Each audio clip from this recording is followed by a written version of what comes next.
बारिश से आपदा पर सीएम ने की जिलेवार समीक्षा। गर्भवती महिलाओं को हेली सेवा उपलब्ध कराने के निर्देश। अफसरों को सतर्क रहने के आदेश। बागेश्वर में उपचुनाव की तारीखों का ऐलान। जिले में आदर्श आचार संहिता लागू। कैबिनेट मंत्री चंद्र राम दास के निधन से खाली हुई सीट। एचएस बवेजा की बढ़ सकती है मुश्किलें। सीबीआई या फिर एसआईटी के जरिए जांच कराने के हो सकते फैसला। उद्यान विभाग के निलंबित निदेशक हैं डॉक्टर एसएच बवेजा। रुमकाल सारी मोटर मार्ग पर हादसा। खराब सड़कें चलते खाई में गिरी कार। 4 लोगों की दर्दनाक मौत। पहाड़ों पर बारिश बड़ी आफत। गौरीकुंड में फिर हुआ भारी भूस्खलन। मलबे में दबे 3 बच्चों में 2 की मौत। कोटद्वार में फंसी बस। दून समेत 5 जिलों में भारी बारिश का अलर्ट। मौसम विभाग ने जारी किया ऑरेंज अलर्ट जारी। लोगों को सतर्क रहने की चेतावनी। आप देख रहे हैं के न्यूज, खबरों का सारथी। नमस्कार, स्वागत है आपका। आप देख रहे हैं खबर उत्तराखंड में। हुआ आपके साथ हारिस। देहरादून से जानकारी आपको बता दें, जहां पर सीएम धामी ने विभिन्न योजनाओं को वित्तीय स्वीकृति दी। तो सीएम धामी ने विभिन्न योजनाओं को दी वित्तीय स्वीकृति। बता दें कि सितारगंज के लिए 1 करोड़ की वित्तीय स्वीकृति दी है सीएम धामी। तो सीएम धामी ने बड़ी योजनाओं को वित्तीय स्वीकृति दी है। पहली किस्त के रूप में 60 लाख रुपए जारी किए। बता दें कि उत्तरकाशी के पुरोला में 39.20 लाख से बनेगी सड़क। तो वहीं सोमेश्वर में पौराणिक मंदिर जयंती कोट में विद्युतीकरण। 11,76,000 रुपए से मंदिर निर्माण और विद्युतीकरण किया जाएगा। सीएम धामी ने विभिन्न योजनाओं को वित्तीय स्वीकृति दी। तो अहम जानकारी आपको बता दें कि सीएम धामी ने विभिन्न योजनाओं को दी वित्तीय स्वीकृति।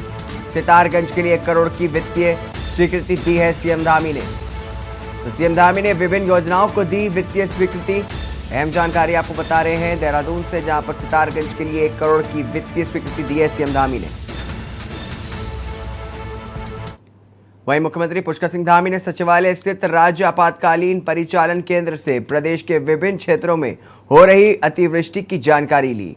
उन्होंने सभी जिलाधिकारियों को अतिवृष्टि के दृष्टिगत जिला प्रशासन को अलर्ट मोड पर रखने के एवं आपदा के दृष्टिगत सभी सहयोगी संस्थाओं से निरंतर समन्वय बनाए रखने के निर्देश दिए, ताकि किसी भी प्रकार की आपदा में राहत एवं बचाव कार्य तेजी से हो सके। मुख्यमंत्री ने जिलाधिकारी रुद्रप्रयाग, पौड़ी, नैनीताल एवं उधम सिंह नगर से फोन पर वार्ता करते हुए अतिवृष्टि और जलभराव की स्थिति का जायजा लिया है।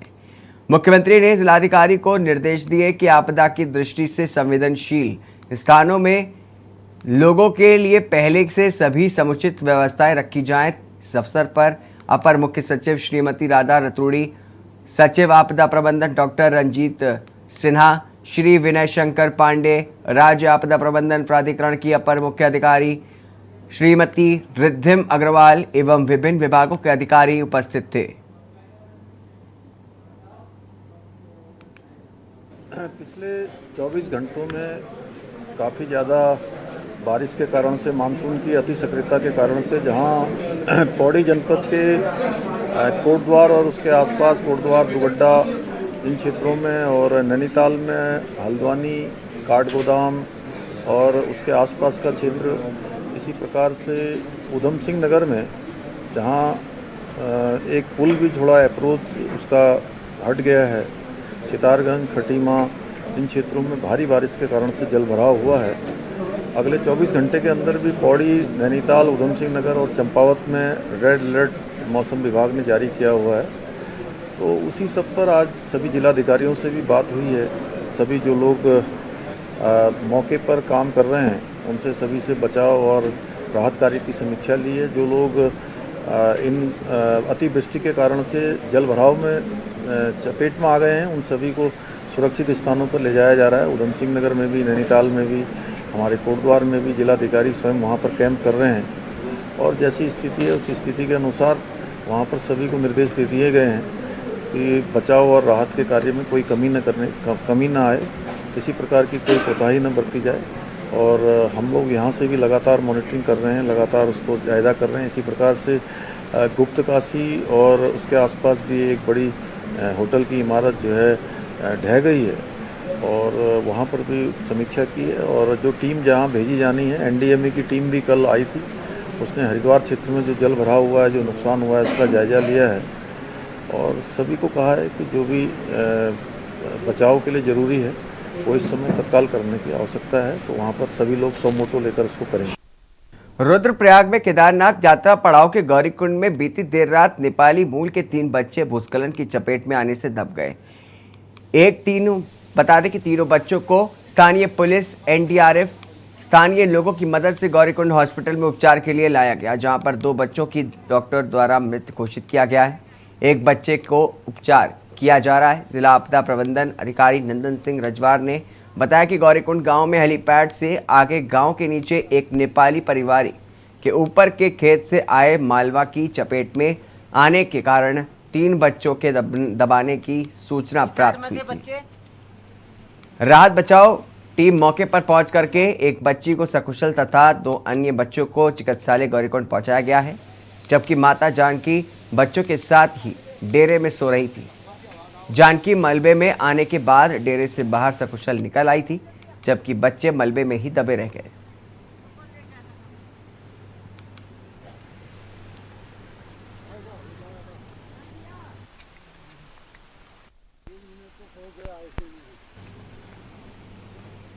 नैनीताल में भारी बारिश से आम जनजीवन अस्त व्यस्त हो गया है। नैनीताल के ग्राम थापला पार करते समय तेज बहाव में बहने से एक व्यक्ति की मौत हो गई। इसके साथ ही भारी बारिश से ग्राम सभा थापला के धसियारी गधेरे में पानी के तेज बहाव के साथ ही आए बड़े बड़े बोल्डरों से थापला जलाल गांव मोटर मार्ग पूरी तरह से क्षतिग्रस्त हो गया। मार्ग ध्वस्त होने से थापला का जिला मुख्यालय से संपर्क पूरी तरह से टूट गया है, तो वहीं ग्राम थापला में 2 पड़कचक्की भी तबाह हो गई है। इसके बाद उपजिलाधिकारी ने मौके पर पहुंच करके आपदाग्रस्त क्षेत्र का दौरा किया है। उपजिलाधिकारी ने कहा कि आपदा क्षतिग्रस्त मार्ग को जल्द ठीक किया जाएगा। वहीं आपदा से हुई मौत के परिजनों को शाम तक मुआवजे की धनराशि आवंटित कर दी जाएगी।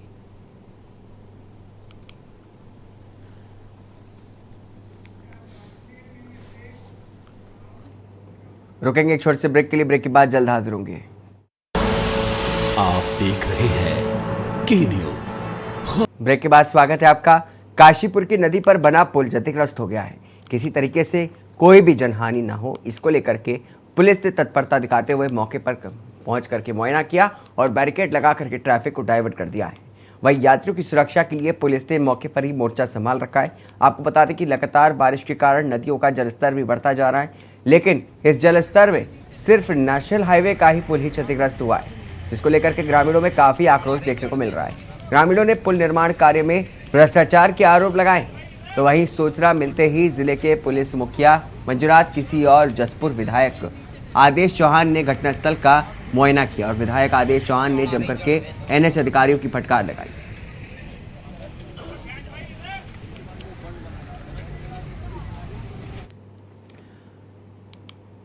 खबर रुद्रपुर से है, जहां पर प्रीत विहार में अवैध निर्माण करके टाइल्स का कारोबार करने वालों को डीडीए ने मोहलत देने से इनकार कर दिया है। प्राधिकरण ने अवैध निर्माण नहीं हटाने पर ढहाने की हिदायत दी थी। इसके बाद व्यापारियों ने खुद ही निर्माण हटाते हुए सामान समेटना शुरू कर दिया है। 4 अगस्त को कुमाऊं कमिश्नर दीपक रावत ने अधिकारियों के साथ ही प्रीत विहार के टाइल्स बाजार में छापा मारा था। उन्होंने डीडीए के अवैध निर्माण हटाने के निर्देश दिए थे, जहां पर 11 दुकानें और एक वर्कशॉप टीन शेड पर बनी हुई है। प्राधिकरण उपाध्यक्ष हरीश कांडपाल ने बताया कि व्यापारियों ने टीन शेड हटाने का काम शुरू कर दिया है। जो निर्माण नहीं हटाए जाएंगे उन्हें ध्वस्त किया जाएगा।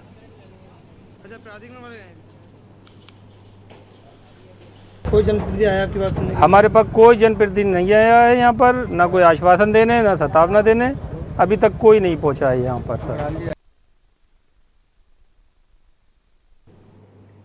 वहीं लक्सर व कानपुर में बाढ़ से हुए नुकसान के आकलन के लिए दिल्ली से आई 10 सदस्यों की टीम लक्सर पहुंची। लक्सर पहुंचकर के टीम ने बाढ़ प्रभावित क्षेत्रों का दौरा किया। टीम की अगुवाई कर रहे एनडीएमसी के संयुक्त सचिव हर्ष गुप्ता के साथ ही जिलाधिकारी धीराज सिंह गर्ब्रियाल, समेत जिले के कई अधिकारी मौजूद रहे। टीम ने गांव में जाकर के किसानों से भी बातचीत की है और उनके उचित मुआवजा दिए जाने का आश्वासन भी दिया है। टीएम धीरज सिंह रबियाल ने बताया कि केंद्रीय टीम द्वारा बाढ़ से हुए नुकसान की एक रिपोर्ट बना करके केंद्र सरकार को सौंपी जाएगी। इसके बाद ही किसानों को उचित मुआवजा दिया जाएगा।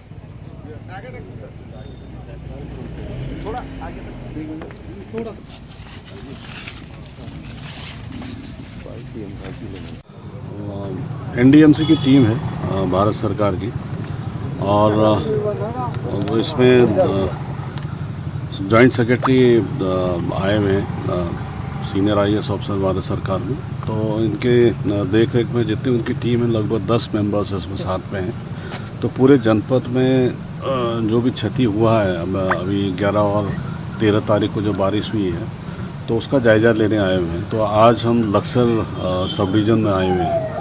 तो आज उन्होंने देखा है कि वाकई में कितना जलभराव अभी भी है और खेतों में क्या नुकसान हुआ है और किसानों को किस तरह से मुआवजा दिया जाना चाहिए और जल्दी से जल्दी दिया जाना चाहिए। इसके संबंध में एक पूरी समीक्षा एक तो फील्ड में जाके उन्होंने देखा है। बाद में फिर जहाँ पर तटबंध को मरम्मत करने वाली बात हो रही है, सिल्ट हटाने वाली बात हो रही है, उसका तो खैर डिस्ट्रिक्ट एडमिनिस्ट्रेशन एक असेसमेंट करके एक गवर्नमेंट को एक रिपोर्ट ज़रूर देगा। खबर रुड़की से है, जहां पर पिछले दिनों हुई बरसात के चलते हर कोई राहत बचाव कार्यों में लगा हुआ था। तो वहीं पर रुड़की विधायक प्रदीप बत्रा भी लगातार अपने क्षेत्र की समस्याओं को लेकर के धरातल पर काम कर रहे हैं। विधायक ने गणेशपुर में सड़क धंसने से मकान और दुकानों में आई दरारों के बाद निरीक्षण किया है। विधायक क्षेत्र के लोगों की समस्याओं को दूर करने में लगे हुए हैं। विधायक ने कहा कि रुड़की नगर की जनता सब जानती है। गणेशपुर गया था, वहाँ कुछ जमीन धंसने का मामला सामने आया, कुछ मकानों में थ्रेड आने का मामला सामने आया। तो उसका निरीक्षण किया गया और परीक्षण करा जाएगा और जो रूट कॉज है उसको ढूंढा जाएगा कि जमीन क्यों धंस रही है, क्या कारण है उसका। तो इसके लिए टीम आ चुकी है, निरीक्षण करा जा रहा है, उसके बाद ये काम वापस शुरू होगा। देखिए, जो व्यक्ति इस्तीफा देकर चला गया उसके बारे में कोई टिप्पणी नहीं करना चाहूँगा। वो अपना घर बैठे, उनकी राजनीति समाप्त हो गई है। तो इस तरह की हरकतें करना मैं सोचता हूँ कि पब्लिक सब जानती है। जब सीट पे रहे तो कुछ करा नहीं गया, उसके बाद में जो है वो किसी की पर्सनल लाइफ में और किसी की पर्सनल प्रॉपर्टी पे लांछ लगाएं, तो ये बात ठीक नहीं है। समाज को बांटने का काम जो लोग करते हैं समाज उन्हें जवाब देता है और देश आगे बढ़ रहा है। समाज को जोड़ने का काम करें, अच्छे कार्य करें, रुड़की शहर की समस्याओं को उठाएं, उजागर करें, लोगों से मिलें। आज भी कई जगह पानी भरा हुआ है, प्लॉटों में लोगों के मकान डर रहे हैं, लोगों के मकानों में क्रैक हो रहे हैं, उनसे मिले। वहीं डोईवाला क्षेत्र में इन दिनों अघोषित विद्युत कटौती से जहां पर आम जनता परेशान है, तो वहीं पर डोईवाला में इंटीग्रेटेड टाउन सिटी को लेकर के चल रहे किसान आंदोलन के आंदोलनकारी भी अब अघोषित विद्युत कटौती के खिलाफ मुखर हो चुके हैं। आज डोईवाला विद्युत उपखंड कार्यालय में किसानों द्वारा विरोध प्रदर्शन करते हुए जमकर के नारेबाजी की गई और आरोप लगाए गए कि सरकार किसान आंदोलन को तोड़ने के लिए डोईवाला क्षेत्र में तरह तरह के प्रोपेगेंडा अपना रही है और रात और दिन की विद्युत कटौती भी इसी प्रोपेगेंडे के तहत की जा रही है। प्रदर्शनकारी किसानों ने सरकार पर आरोप लगाते हुए कहा कि सरकार भरसक प्रयास करे किसान आंदोलन को तोड़ने के लिए, पर इस देश का किसान है जो सर्दी गर्मी बरसात में खेतों में काम करता है और इस देश के लिए अन्न उगाता है। किसानों ने चेतावनी देते हुए कहा कि अगर इस तरह की विद्युत कटौती विभाग द्वारा जल्दी बंद नहीं की गई तो किसान विद्युत विभाग के खिलाफ आंदोलन के पीछे नहीं हटेगा। बता दें, किसानों का चल रहा अनिश्चितकालीन धरना विद्युत विभाग उपखंड कार्यालय के बाहर किया जाएगा।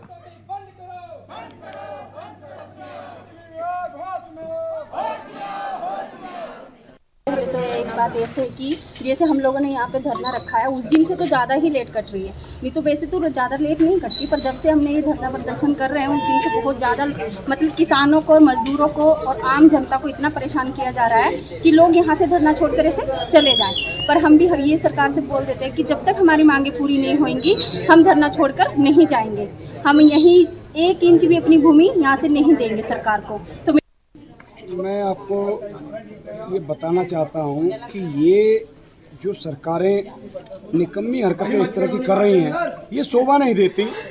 सरकार वो होती है कि जो जनता को सुख देने के लिए जनता चुनती है, और आप देख रहे हैं बिलबिलाती गर्मी है और धरना चल रहा है।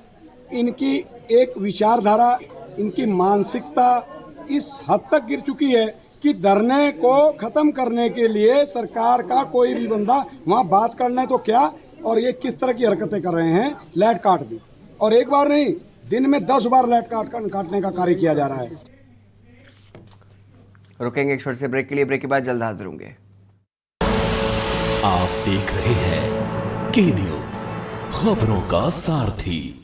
ब्रेक के बाद स्वागत है आपका। लक्सर के जैनपुर गांव के ग्रामीणों ने सिंचाई विभाग के अधिशासी अभियंता पर केंद्र से आई टीम को गलत जानकारी देने का आरोप लगाकर भी हंगामा किया। इसके बाद ग्रामीणों ने सिंचाई विभाग की अधिशासी अभियंता के मुर्दाबाद के नारे भी लगाए। उन्होंने कहा कि उत्तराखंड किसान मोर्चा विभाग के खिलाफ आंदोलन करेगा। राष्ट्रीय आपदा प्रबंधन समिति भारत सरकार की टीम सैनपुर गांव के जंगल में बाढ़ से क्षतिग्रस्त की फसलों का निरीक्षण कर रही थी। इसी बीच उन्होंने सिंचाई विभाग की अधिशासी अभियंता मंजू से तटबंध की बाबत जानकारी ली, तो उन्होंने बताया कि तटबंध को ग्रामीणों द्वारा जानबूझ करके तोड़ा गया है। गुस्साए उत्तराखंड किसान मोर्चा के पदाधिकारियों ने सिंचाई विभाग के अधिशासी अभियंता पर उच्च अधिकारियों को गलत जानकारी देने तथा सिंचाई विभाग के खिलाफ धरना देने की चेतावनी भी देते हुए मुर्दाबाद के नारे लगाए।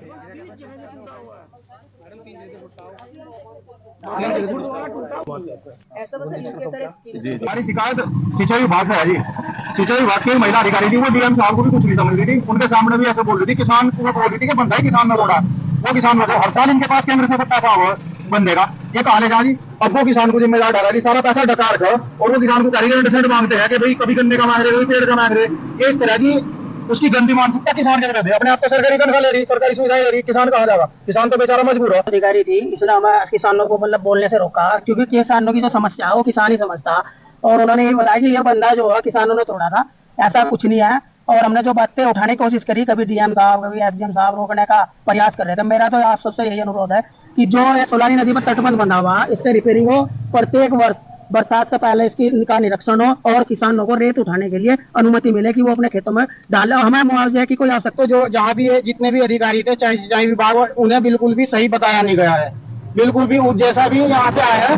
अब ये बताओ 40% वहाँ पे गन्ने का नुकसान बताया, लेकिन ये 60 से 80% गन्ने का नुकसान है हमारे यहाँ पे। खबर बागेश्वर से आपको बता दें, जहां पर उपचुनाव के सफल संचालन के लिए जिलाधिकारी बागेश्वर अनुराधा पाल ने प्रेस वार्ता की। जिलाधिकारी का कहना है कि बागेश्वर जन पदवासी आचार संहिता का अनुपालन करें। बागेश्वर उपचुनाव के लिए प्रशासन पूर्ण रूप से तैयार है। आपको बता दें कि विधानसभा बागेश्वर को 3 जोनल मजिस्ट्रेट में बांटा गया है और इसमें विधानसभा बागेश्वर में 188 मतदेय स्थल है। 172 मतदान केंद्र बनाए गए हैं। सर्विस मतदाता और दिव्यांग मतदाताओं के लिए भी मतदेय स्थल बनाए गए हैं।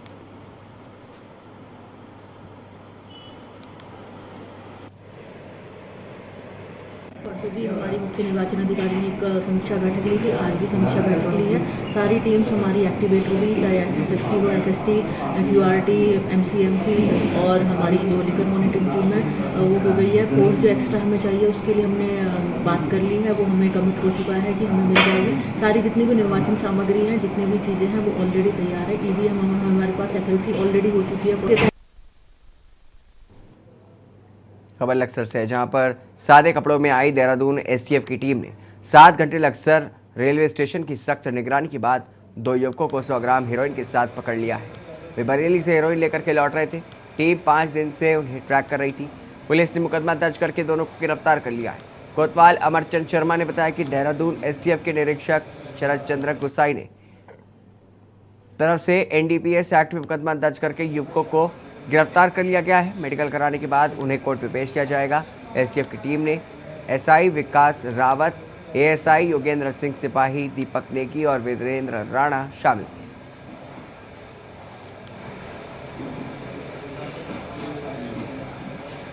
जो माननीय मुख्यमंत्री जी के द्वारा ड्रग्स फ्री देवभूमि अभियान चलाया जा रहा है, जिसमें कि ANTF की टीम हमारी लगातार जो नशे के बड़े तस्कर हैं उनके विरुद्ध कार्रवाई कर रही है। तो इसी क्रम में हमें सूचना मिली थी कि लक्सर क्षेत्र में भी कुछ लोगों के द्वारा बरेली से लाकर ड्रग्स की सप्लाई की जा रही है।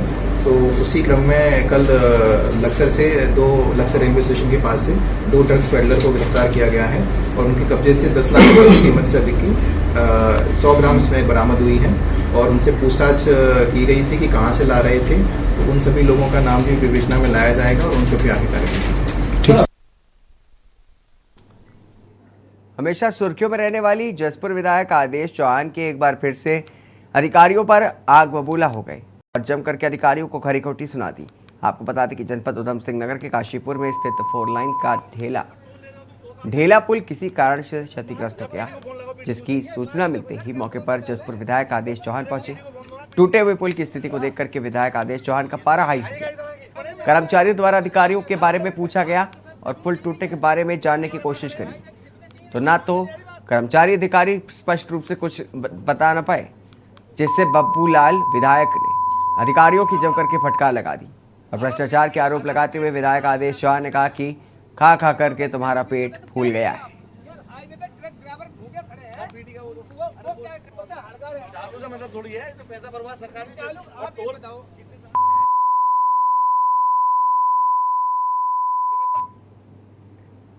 खबर लक्सर से है, जहां पर भारत छोड़ो आंदोलन की वर्षगांठ पर कांग्रेस कार्यकर्ताओं की ओर से कार्यक्रम आयोजित किया गया। इस मौके पर कांग्रेस के प्रदेश महासचिव राजेश रस्तोगी ने महात्मा गांधी के चित्र पर श्रद्धा सुमन अर्पित किए। उन्होंने कहा कि भारत छोड़ो आंदोलन में लक्सर के क्रांतिकारियों ने भी भाग लिया था। महात्मा गांधी के आह्वान पर देश की जनता अंग्रेजों के खिलाफ एकजुट होकर के खड़ी हो गई थी।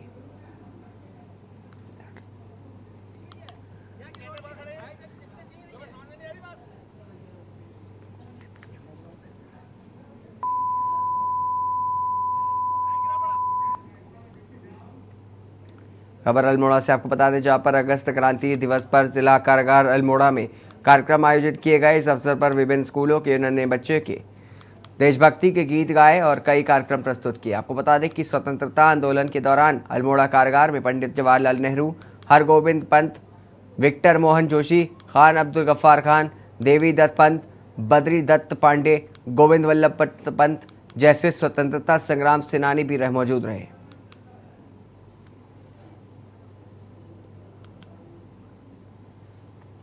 1942 को कांग्रेस के महाधिवेशन में बॉम्बे में बापू ने एक नारा दिया था, करो या मरो, अंग्रेजों भारत छोड़ो, जो 9 अगस्त को सुबह 3 बजे से पूरे देश में एक क्रांति के रूप में फैला और इस देश से अंग्रेजों को खदेड़ा।